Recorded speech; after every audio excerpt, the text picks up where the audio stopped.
में आज जो कुछ हुआ वो उसके क्या मायने निकाले जाएं, आखिर हम लोग किस स्तर तक जा रहे हैं और विपक्ष का रुख, सत्ता का रुख, इसको किस तरीके से देखा जाए।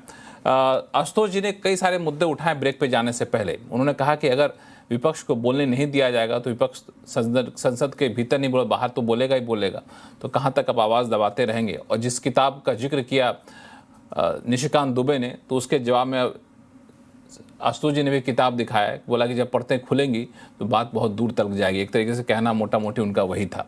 संगीत रागी जी, पहले आप इसका जवाब दे दीजिए, फिर मैं जाऊंगा आगे डॉक्टर साहब के पास, कौशल कांत मिश्रा जी के पास।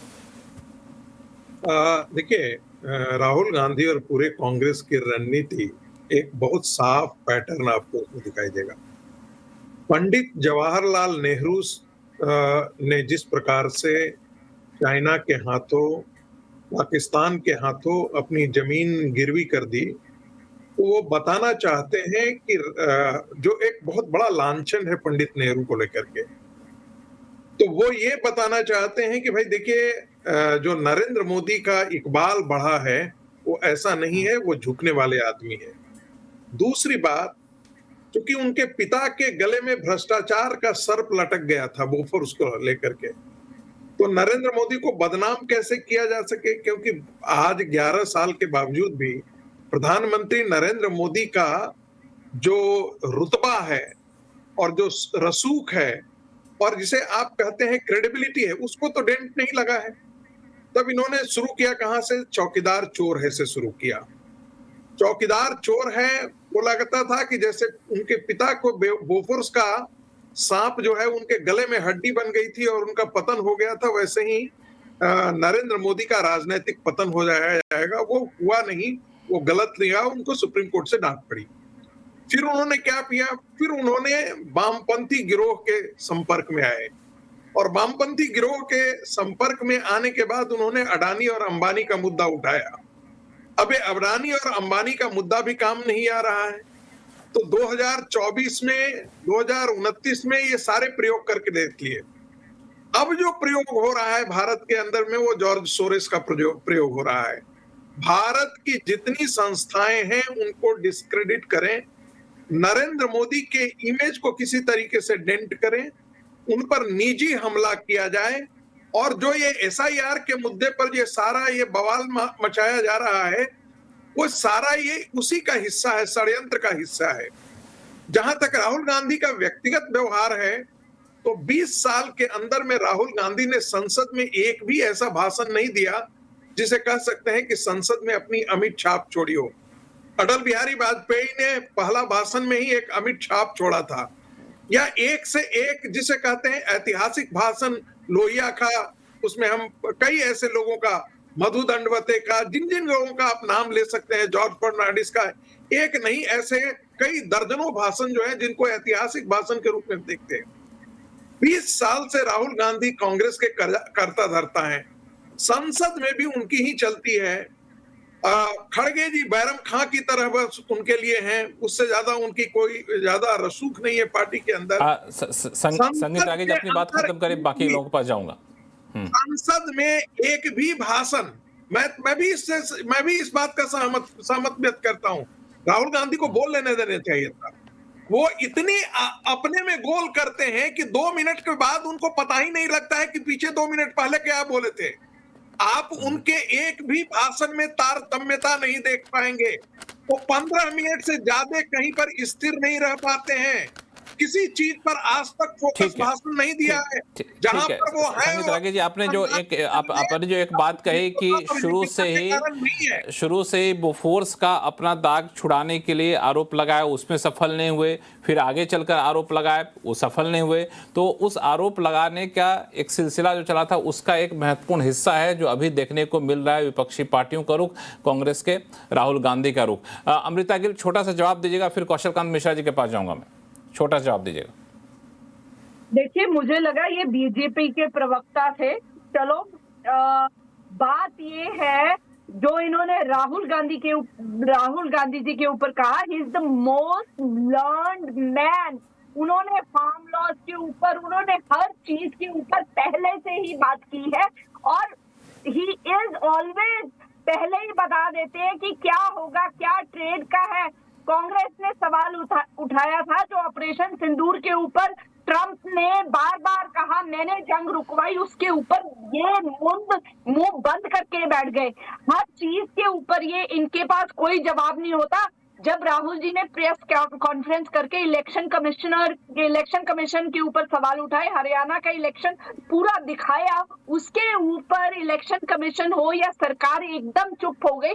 बीजेपी तो इनकी प्रवक्ता बन जाती है इलेक्शन कमिश्नर की, तो ये लोग इसके ऊपर इनको क्यों गलत बताते नहीं है, क्यों नहीं बताते, क्यों अपना पॉइंट प्रूव नहीं कर पाते? क्योंकि ये झूठे हैं, मक्कार है। देश का जो इन्होंने हाल किया है और हर देश का व्यक्ति जान रहा है, युवा जान रहा है जो अनएम्प्लॉयमेंट है।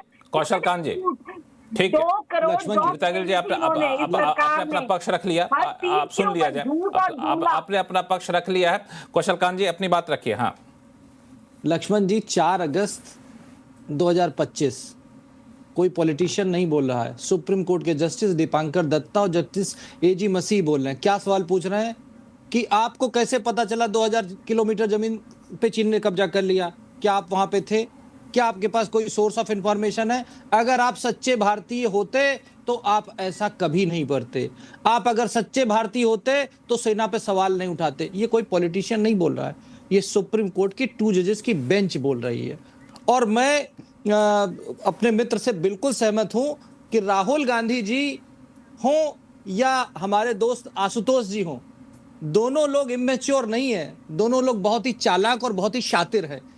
राहुल गांधी तो एक्सपोज हैं, ये तो पता है। आशुतोष जी के बारे में सिर्फ इसलिए कह रहा हूं कि वो बार बार ये सवाल कह रहे हैं कि निशिकांत जी पे सवाल नहीं उठा और राहुल गांधी पे सवाल उठा। तो उसका आशुतोष जी जवाब ये है कि अगर एक ऐसी अनपब्लिश किताब को राहुल गांधी क्लेम करेंगे जो अभी तक है ही नहीं अवेलेबल, किसी को नहीं मिल रही है, केवल वो राहुल गांधी को मिल रही है, और आपने खुद ही एक्सेप्ट किया कि उसके पब्लिकेशन पे अभी रोक है, उसके ऊपर सवाल है, उस पे ऊपर जांच चल रही, इसी वजह से उठाया गया। और निशिकांत ने जो किताब दिखाई वो सब पब्लिश्ड है, पब्लिक डोमेन में अवेलेबल है। तो आशुतोष जी इतना इनोसेंट तो मत बनिए, और आप भी राहुल गांधी तो मत बनिए ना।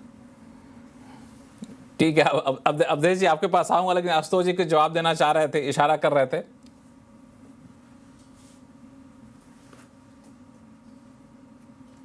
आशुतोष जी आप म्यूट पे हैं। हाँ। आपकी आवाज नहीं आ रही है। देखिए मिश्रा जी ने बड़ी अच्छी बात कही है। वो सुप्रीम कोर्ट हाई कोर्ट के सम्मान की बात करते हैं। तो अभी high court, Allahabad high court ने 2 दिन पहले उत्तर प्रदेश की सरकार के ऊपर एक टिप्पणी की है कि किसी जिले में कानून का पालन नहीं हो रहा है। अब मुझे उम्मीद है कि इसके बाद से योगी आदित्यनाथ जी थोड़ा संभलेंगे, कानून का पालन करेंगे, संविधान का पालन करेंगे। दूसरी बात, जो अभी हमारे मित्र उधर में अभी दूसरी बात जो है, अभी हमारे मित्र संगीत रागी ने कहा बैराम खान। अरे भाई, बैराम खान ने तो मुगलिया सल्तनत की नींव रखी थी, एम्पायर बिल्डर था वो। आपने तो खड़गे साहब की तारीफ कर दी, बहुत मुबारक हो आपको। देखिए, महत्वपूर्ण सवाल क्या है? महत्वपूर्ण सवाल इस बात को लेकर यह है कि क्या संसद में विपक्ष और सत्ता पक्ष के बीच में सौहार्द होगा या नहीं होगा। मूल सवाल यह है।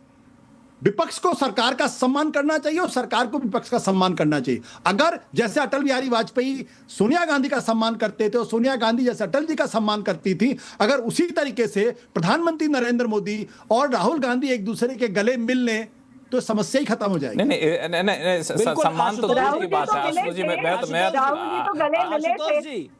आशुतोष जी, फर्क यह है कि कांग्रेस पार्टी के लिए परिवार प्रथम है, हमारे लिए राष्ट्र प्रथम है। जब अगर इस तरह का डिफरेंस होगा तो ऐसा होगा। आशुतोष जी क्या करे, आप देखिए, कांग्रेस पार्टी हमेशा कमिटेड टू एक परिवार रही है और बीजेपी हमेशा कमिटेड टू राष्ट्र रही है। फर्क ये आशुतोष जी, तो ऐसा हमेशा होता जाएगा।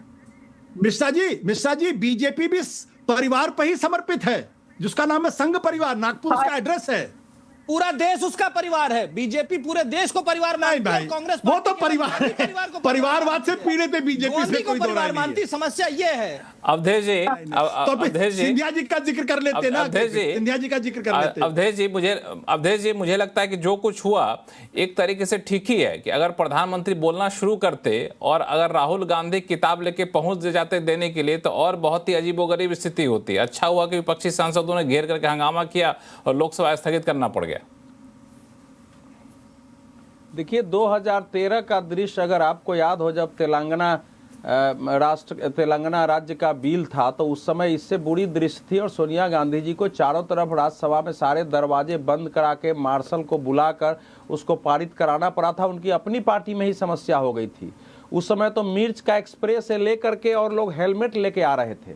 देखिए मेरी चिंता केवल इतनी है, आज जो उन्होंने निशिकांत दुबे जी ने जो पुस्तक दिखाई है, उसका मेरा उत्तर इतना ही है कि जब आप एक बार सीमा क्रॉस करेंगे तो फिर कहाँ जाकर रुकेगा, ये भी जरा सोचना चाहिए कि हम कहाँ ले जा रहे हैं अपनी राजनीति के लिए। राहुल गांधी जी का जो लोग भी सपोर्ट करते हैं करिए, लेकिन भगवान के लिए उनको ये समझाइए कि अगर आप क्रॉस करेंगे तो जैसे इन्होंने कहा दूसरे के घर पत्थर के हैं, तो आपकी तो घर उस दलदल पर खड़ा हुआ कुहरे का ऐसा महल है कि जो ऐसे ही समाप्त हो जाएगी। ये होना ही नहीं चाहिए। अगर वो पुस्तक गलत थी तो ये भी नियम के तहत अध्यक्ष के सामने उठाया जा सकता था वहां कि ये पुस्तक कैसे आ गई, अगर वो गलत है तो। हालांकि आप कोशिश, लेकिन अब जब आप चर्चा ही नहीं करेंगे, हालांकि कल जो है दोनों पक्षों की बैठक होने वाली है। अध्यक्ष का नियमन, अध्यक्ष का आदेश माना ही नहीं जाएगा तो आप किस मुंह से सवाल उठाएंगे?